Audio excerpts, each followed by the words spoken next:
Assalamualaikum warahmatullahi wabarakatuh. Perkenalkan, nama saya Lara Setianggreta Yukino. Saya berasal dari kelas 10F.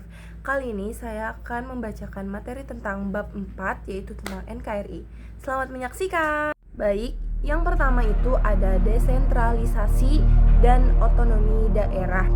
Indonesia adalah negara kesatuan yang menganut asas desentralisasi, yang artinya ada penyerahan wewenang dari pemerintah pusat kepada pemerintah daerah untuk mengatur urusannya sendiri.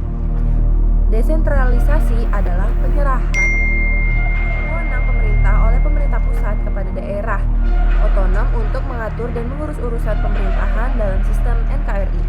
Otonomi daerah, hak wewenang dan kewajiban daerah otonom untuk mengatur dan mengurus sendiri urusan pemerintahan dan kepentingan masyarakat setempat sesuai dengan peraturan perundang-undangan. Daerah otonom, kesatuan masyarakat hukum yang mempunyai batas-batas wilayah yang berwenang mengatur dan mengurus urusan pemerintahan dan kepentingan masyarakat setempat menurut prakarsa sendiri berdasarkan aspirasi masyarakat.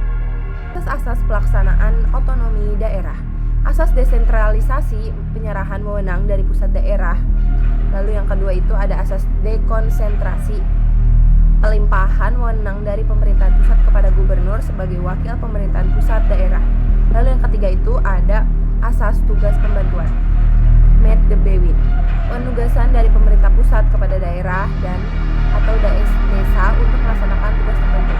Yang kedua itu ada kedudukan dan peran pemerintah pusat. Pemerintah pusat memegang kedaulatan negara secara utuh. Namun dalam pelaksanaan otonomi daerah, urusan pemerintahan dibagi menjadi beberapa kategori. Ada 6 urusan pemerintahan absolut yang sepenuhnya menjadi ranah pemerintah pusat. Daerah tidak boleh ikut campur. Yang pertama itu ada politik luar negeri, yang kedua pertahanan, yang ketiga keamanan, yang keempat justisi, yang kelima moneter dan fiskal nasional, yang keenam itu ada agama.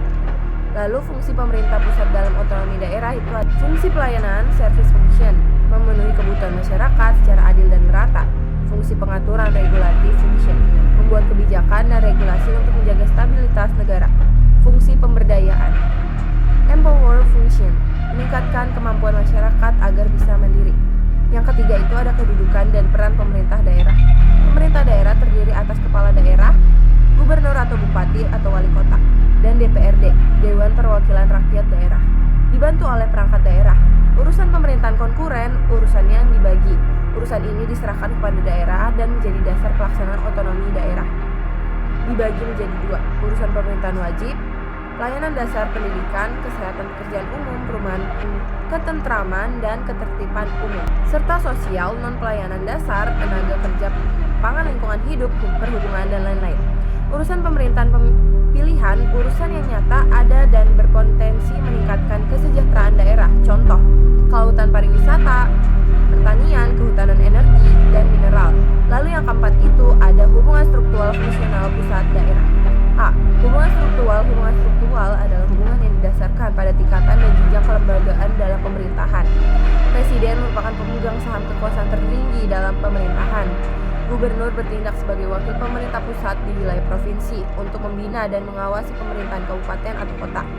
Secara struktural, pemerintah daerah bertanggung jawab kepada pemerintah pusat melalui jalur hierarki tersebut. B. Hubungan fungsional. Hubungan fungsional adalah hubungan yang didasarkan kepada fungsi dan pembagian tugas masing-masing lembaga yang saling melengkapi dan saling ketergantungan. Hubungan keuangan. Pembagian dana, perimbangan dana, dana alokasi umum, DAU, dana alokasi khusus, DAK, dan dana bagi hasil. Hubungan pelayanan umum. Penyediaan fasilitas publik yang dibiayai bersama kepentingan masyarakat. Hubungan bermanfaat sumber daya, pemanfaatan sumber daya alam dan sumber daya lainnya secara adil dan selaras. Nilai dasar otonomi daerah di Indonesia. Pelaksanaan otonomi daerah Indonesia harus mencerminkan 2 nilai dasar utama. Nilai unitaris, manifesti dari kedaulatan negara yang tunggal daerah tidak memiliki kedaulatan sendiri. Semua wilayah adalah bagian tak terpisahkan dari NKRI. Bahwa setiap daerah memiliki karakteristik, adat istiadat, dan potensi yang berbeda-beda sehingga daerah diberikan ruang untuk berinovasi sesuai kearifan.